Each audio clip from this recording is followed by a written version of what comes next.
Hi, everybody. My name's Aaron. I'm the founder of Jungle Pal Coffee, a small NGO focused on building community through specialty import coffee. I've got decades of experience working with third wave roasters, and today, on popular request, I'm going to be reacting to famous coffee scenes in movies. Coffee's special because it's got three different layers to it, in my opinion. There's obviously the sensory experience layer to it.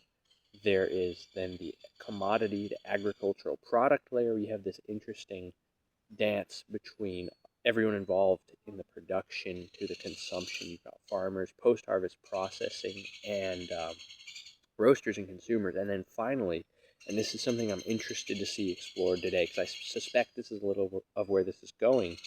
You've got coffee as a product that's uniquely able to bring different people together in unique and powerful ways. It can bring together people who otherwise may not have ever come together. And I think that's something uniquely underappreciated about coffee and what makes it so special to me and to many others. So I'm very excited to see where this goes. I'm pumped for this. I'm going to react to some of the scenes and comment given my expertise. Yeah, let's go. Wait a minute. Wait a minute. Oh, this is so familiar already. If any of you have worked in the coffee distribution sector, I'm sure you've experienced this exact interaction so many times. I'm interested to see what this man has to say and how the barista handled it. Notice right away what he did.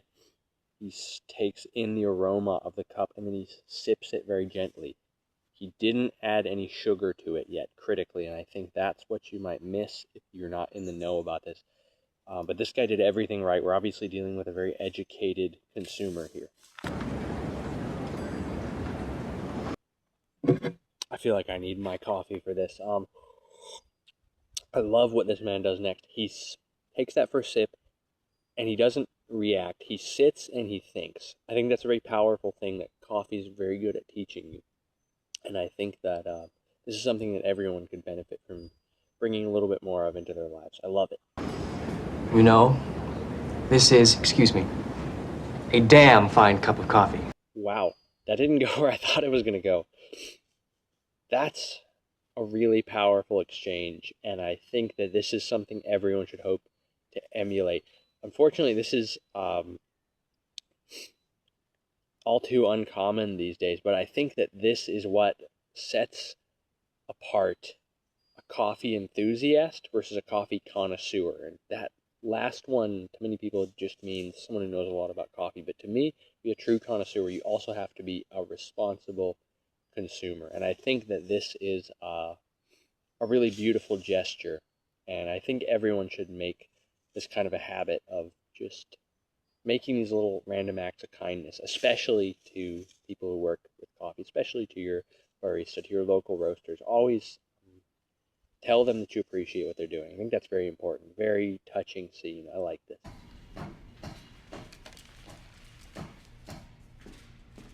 Hi, Gail Bedecker.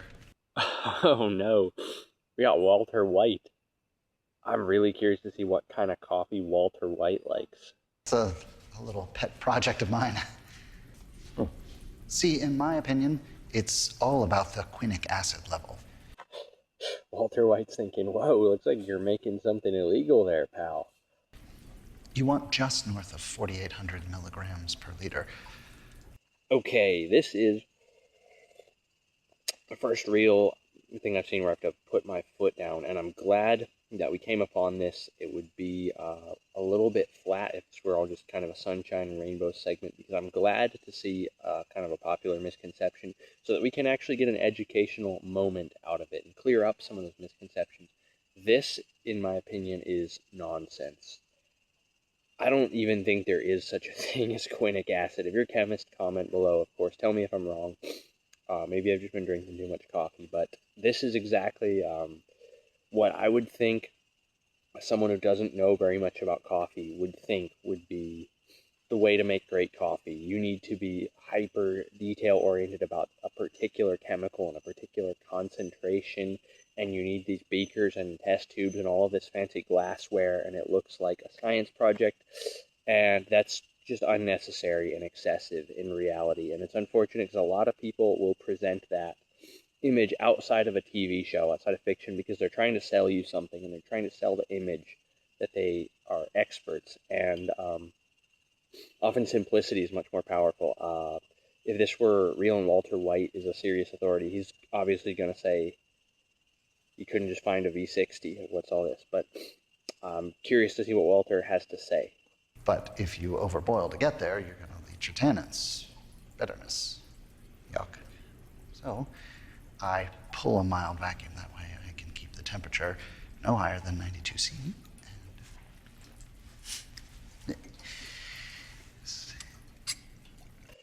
Horrible. We can't have tannins. Notice it's this one specific quinic acid. He's no focus on aromatics, no focus on malic acid, phosphoric acid, citric acid, some of the real building blocks of acidity, but whatever. We can say it's artistic license.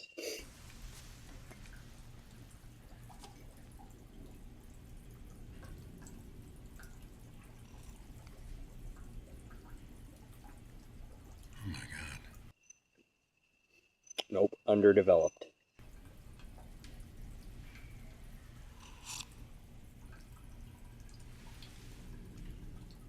My God, that is... That guy better hope Walter isn't watching James Hoffman. He's gonna get a... Oh. No. the best coffee I've ever tasted. That's what makes Bryan Cranston a good actor, because I am calling BS on that. A standard, clean, light roast, natural process, straight out of a V60 is going to blow that out of the water. You don't need all these bells and whistles. God damn, Jimmy. This some serious gourmet shit. Me and Vincent would have been satisfied with some freeze-dried Taster's Choice, right? Here we go. So now we're talking directly about third wave, single origin specialty coffee. I like this. What? I don't need you to tell me how fucking good my coffee is, okay? I'm the one who buys it. I know how good it is. When Bonnie goes shopping, she buys shit. I buy the gourmet expensive stuff because when I drink it, I want to taste it. Oh, that's a classic. I love it. I love this guy. I'm sold. I'm in. I'm in. Take my money. I love this. But you know what's on my mind right now? It ain't the coffee in my kitchen. It's the dead. Whoo! Wow. I wasn't expecting that. That is surprisingly ahead of its time. This movie came out, what, in the 90s? I think it did. And here you've got someone who doesn't usually get enough credit, Quentin Tarantino, saying when he drinks his special coffee, he's not thinking about the coffee.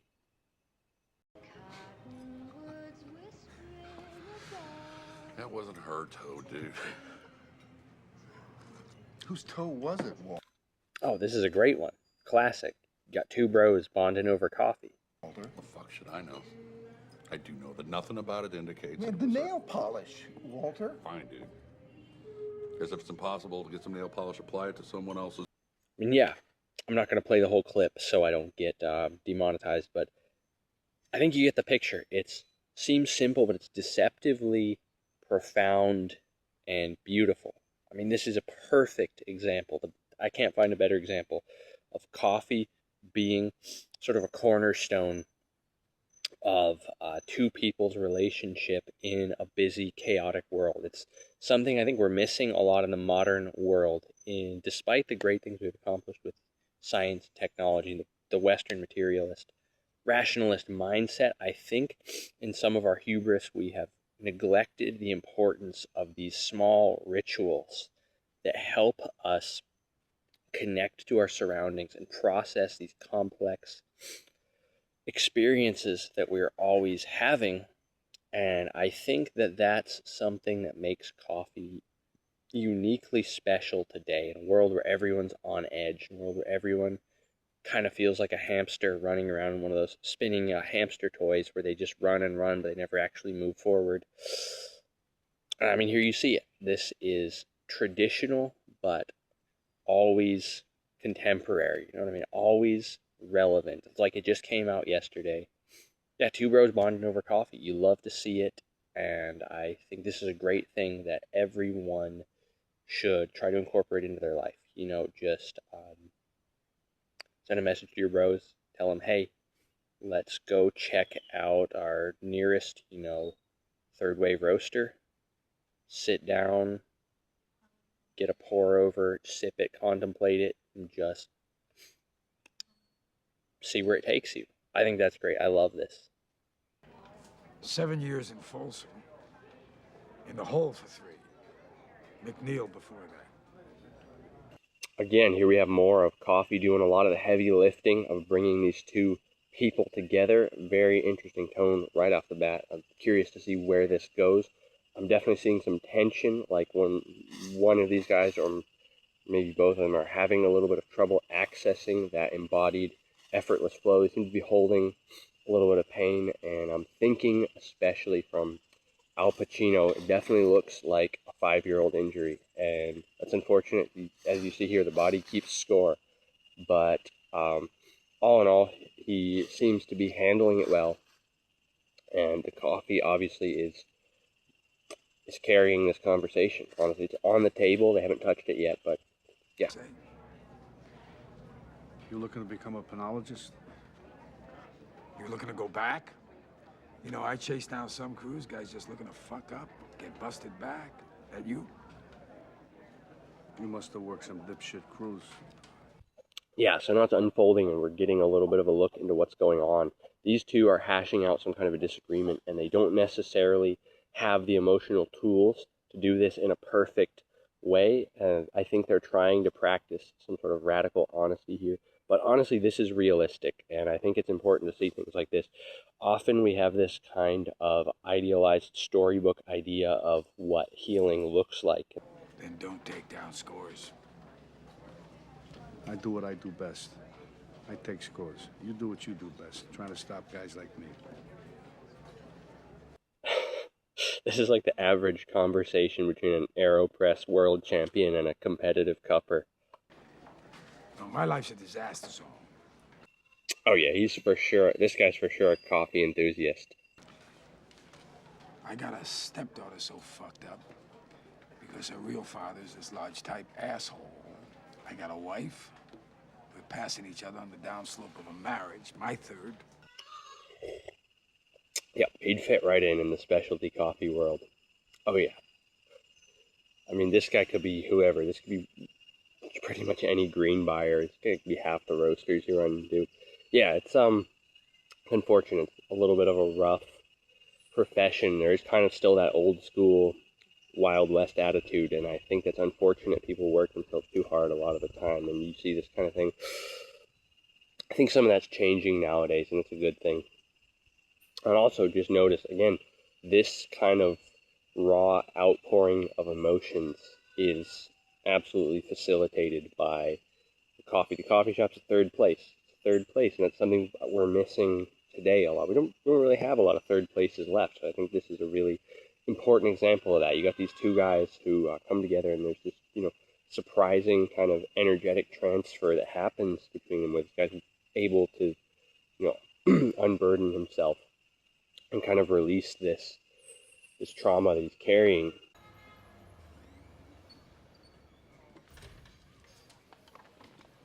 Okay, looks like we've got a coffee date scene. This is going to be interesting to break down, see what's going on here.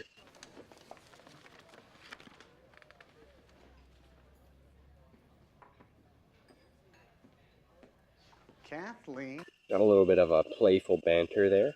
Kelly. Hello, this is a coincidence. Would you mind if I sat down? Yes, I would. Actually, I'm expecting someone. Thanks. Pride and Prejudice. Do you mind? I bet you read that book every year. I bet you just love that Mr. Darcy, and your sentimental heart just beats wildly at the thought that he and, well, whatever her name is, are truly, honestly going to end up together. Yeah, I mean, you see a little bit of tension there. You can feel it. There's something going on. Yeah, Tom Hanks Riz. What more can I say? Can I get you something? No, he's not staying. Mochaccino, decaf, non-fat. No, you are not staying. I'll just stay here until your friend gets here. Oh boy, I spoke too soon. Okay. Yeah, no, that took a hard turn. This is getting into concerning territory, and this is an unfortunate useful teaching moment.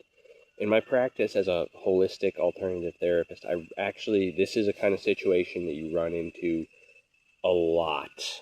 And I've got an axe to grind about this. This right away, he crossed a line right there. Tom Hanks, very naughty. I thought Tom Hanks was supposed to be a nice guy, so I'm disappointed. Boundaries are sacred, first and foremost. Like, I kind of see what he's trying to do. He is trying to really remain in that masculine polarity, and he's trying to hold the space and be that kind of centering force. And he's assuming that maybe this woman here, I don't know her name, is distraught or confused, and that he is going to be able to, hold that space and just express that masculine polarity, but he's not going about it in the right way at all. This is like a masculine inversion. This is an immature, childish projection of what you would think that a healthy, divinely inspired masculine spirit would be. Gee, is he late? The heroine of Pride and Prejudice is Elizabeth Bennet. She is one of the greatest and most complex characters ever written, not that you would know. As a matter of fact, I've read it. Oh, well, good for you. I think you discover a lot of things if you really knew me. If I really... I guess the only thing we don't really know is what is this couple's energy coupling really like behind closed doors. Are we dealing with like true twin flame kind of a situation, in which case, even though this is unfortunate to see them going about it this way, it is in the long run a little bit more understandable. That's what we don't know. That's something really important that I would have to kind of figure out just by intuitively and energetically seeing these people interact over a long time if I were working with them. But yeah, that would be something that could change the whole situation very dramatically. But it would be irresponsible to assume anything about that without really knowing and doing the research.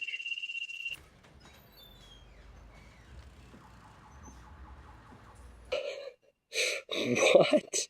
Is that a wizard? Oh my god! I'm sorry. That sucks. Get some napkins and clean it up, it'll be fine. There's coffee inside of my computer. You know what? Just get away from me!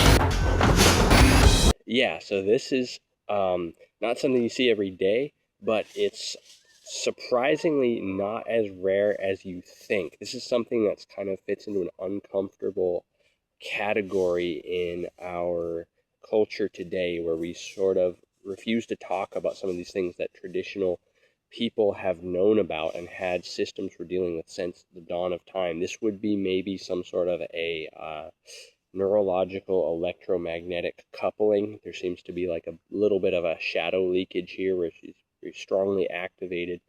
And this is just something that happens because, you know, when internal states become coherent enough, they can actually project out onto the material world. Oh my god! And you see here actually a very realistic and telling reaction. You have all these people are terrified by this, and I think that is what happens when your worldview is kind of tainted by our Western rationalist, materialist mindset. I mean, like, if you have been indoctrinated with dead universe theory, you think all there is matter in motion, then yeah, this is going to terrify you if you see this. And this is kind of a hard sell up front for a lot of people, and it takes some thinking, but once it clicks and you see it, it opens so many doors. Once you realize the universe is actually alive, and what kind of implications follow from that. And just notice one of these women here, it just subconsciously invoked the name of the divine, and I think that's very telling.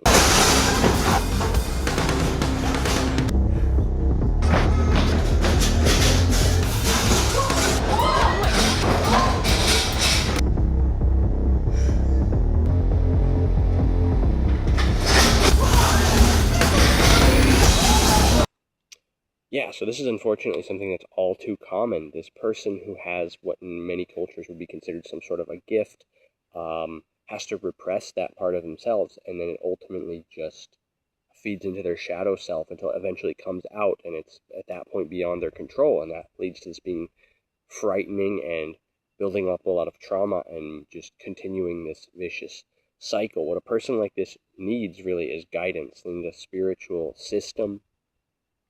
Again, I know some of you are hearing this and thinking this sounds crazy. You don't have to take it from me. I'm not trying to tell you how to think. I would just implore you to do some real research into this. I know some of this is dense. Of course, if you want a good starting point, you can check out my spiritual journey course, link in the description. But obviously, I'm not encouraging you to trust me. I'm not trying to say I'm any kind of a guru. So if you don't trust me, that's totally fine. I would say just Google something like Reiki. Watch a couple YouTube videos about Reiki. Read through the Wikipedia article. Maybe join a some sort of a forum and just engage with this information and see if it affects you on any kind of an intuitive level, and if you see any changes in your life. And that would be a good starting point if you're someone who's skeptical of this kind of thing. But yeah, what happens in this scene, you see this poor girl is activated and triggered, and you have this outpouring of energy, and it just because of maybe her natural talent kind of causes this inappropriate use of this gift, and she too is afraid. Everyone around her is afraid, and this is just a huge unfortunate missed opportunity. Again, from the outside, I can't diagnose this. I don't know, is this wizardry? Is this witchcraft? Is this maybe Santeria? Is this voodoo? Is she some sort of a conjurer? Maybe even like some variety of warlock? Very hard to say, but I think we have a general idea of what this is and why a problem like this could arise. Well, I know I've run quite a bit over my intended length for this video. I apologize for that. If you've got things to do, I won't keep you any longer. I hope you enjoyed this. I hope you learned something about coffee, and if there's just one message I would leave you with, I would encourage you, no matter who you are, no matter whether you're a coffee person and you're ever going to get this into the weeds, just to brew a nice bean infusion and to share that brew with the people that you love, and to try to get out there and make memories the way some of these people in these movies were doing. That's all I got for today. Hey, maybe I'll see you around here sometime, and I don't know, maybe you could grab coffee or something. No pressure. I'm just saying. I'm sorry. I'll